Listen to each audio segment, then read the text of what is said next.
பாரபத்தியில மாநாடு நடைபெறக்கூடிய சூழல்ல அங்க பக்கத்துல சில உணவகங்கள் அமைக்கப்பட்டிருந்தது. இந்த நிலையில மாநாட்டு திடலுக்கு அருகில் இருக்கக்கூடிய அந்த விற்கப்படக்கூடிய உணவுகள் தரமாக இல்லாததனால தொண்டர்கள் அதை கீழே கொட்டி செல்லக்கூடிய நிலையும் ஏற்பட்டிருக்கிறது. இது தொடர்பான விவரங்களோடு இணைகிறார் எம்முடைய செய்தியாளர் தங்கமணி. தங்கமணி, முன்னமே நம்ம பார்த்திருந்தோம், பக்கத்துல கடைகள் எல்லாம் அமைக்கப்பட்டிருக்கிறது, தொண்டர்களுக்கு தேவையான உணவுகள் கிடைக்கும் அப்படின்லாம் நம்ம செய்தி போட்டிருந்தோம். ஆனா இப்ப அங்க கிடைக்கக்கூடிய உணவு தரமா இல்லை, இதனால சுற்றுச்சூழல் மாசுபடக்கூடிய வகையில அவர்கள் உணவு அங்கே கொட்டி செல்றாங்க அப்படின்ற தகவலும் கிடைக்கப்பட்டிருக்கிறது. என்ன நடக்கிறது? கூடுதல் விவரம். நிச்சயமாக இன்று மாலை 4 மணி அளவில் தமிழக வெற்றி கழகத்தினுடைய 2வது மாநில மாநாடு என்பது மதுரை பாரப்பட்டியில் நடைபெறுகிறது.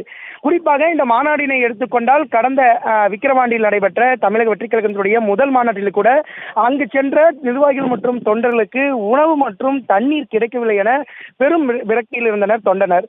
இந்த நிலையில தான் தற்போது இந்த 2வது மாநில மாநாட்டில தற்போது மாநாட்டு திடல் அருகிலேயே மிகப்பெரிய இடத்தில் பாத்தீங்கன்னா தனியார் சார்பில் அவர்கள் அந்த உணவு கூடங்கள், பழங்கள் மற்றும் இதர தண்ணீர் பாட்டில் விற்பனை கூடங்கள் என்பது அமைக்கப்பட்டிருக்கின்றது. தொடர்ந்து சுமார் 200க்கும் மேற்பட்ட கடைகள் என்பது அமைக்கப்பட்டிருக்கிறது. இதில் பார்த்தீங்கன்னா சுமார் 50க்கும் மேற்பட்ட உணவு கூடங்கள் என்பது அமைக்கப்பட்டிருக்கிறது.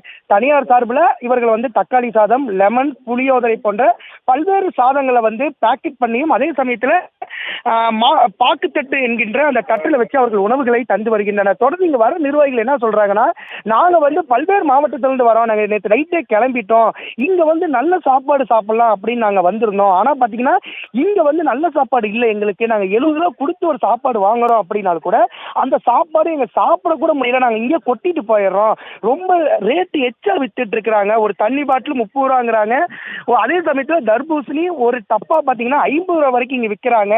இதெல்லாம் தலைமையா கேட்க மாட்டேங்குது, இல்லைன்னா எங்க தலைமையா சாப்பாடு போட்டிருக்கலாம், நாங்க அவ்வளவு பசியில கடன் வாங்கி கொண்டு எங்க தளபதியை பார்க்கலாம், நாங்க இவ்வளவு தூரம் வரோம், ஆனா ஒரு சாப்பாடு கூட எங்களுக்கு நல்லதா கிடைக்க மாட்டேங்குது அப்படின்னு சொல்றாங்க. மற்றொரு பொருட்கள் கூட பாத்தீங்கன்னா அவங்க பேக்கிங் பண்ணி கொண்டு வர உணவு கூட நேற்று இரவே அந்த பேக்கிங் பண்ணிடுறாங்க. அப்படிங்கும் போது அவங்க இவ்வளவு வெப்பத்துல அந்த உணவுகளை கொண்டு வரும்போது அந்த உணவு முழுவதுமே இறுகிய நிலையிலும் அதே சமயத்தில் காஞ்சி போற நிலையிலும் தான் இங்க உணவு என்பது கிடைக்கப்பட்டிருக்குது. அதே சமயத்தில் அவர்கள் அந்த வாங்குகிற உணவுகளை ஒரு பாதி அளவு கூட சாப்பிடாம அவங்க அங்கங்கேயே கொட்டிட்டு போயிடுறாங்க. அதனால துர்நாற்றம் வீசக்கூடிய அந்த அபாயம் என்பது தற்போது இந்த மாநாட்டு திடல் அருகிலேயே ஏற்பட்டிருக்கின்றது. தொடர்ந்து போன மாநாட்டில் எங்களுக்கு சாப்பாடு கிடைக்கல, ஆனா இந்த மாநாட்டில் நாங்க திருப்தியா சாப்பிட்டு இந்த மாநாட்டை பார்த்துட்டு போலான்னு வந்தோம், ஆனா இந்த முறையில தனியார் கொடுக்கிற சாப்பாடு கூட எங்களுக்கு கிடைக்கல அப்படிங்கிற ஒரு தகவலை இங்க இருக்கின்ற தாவேகா நிர்வாகிகள் தெரிவிக்கின்றனர்.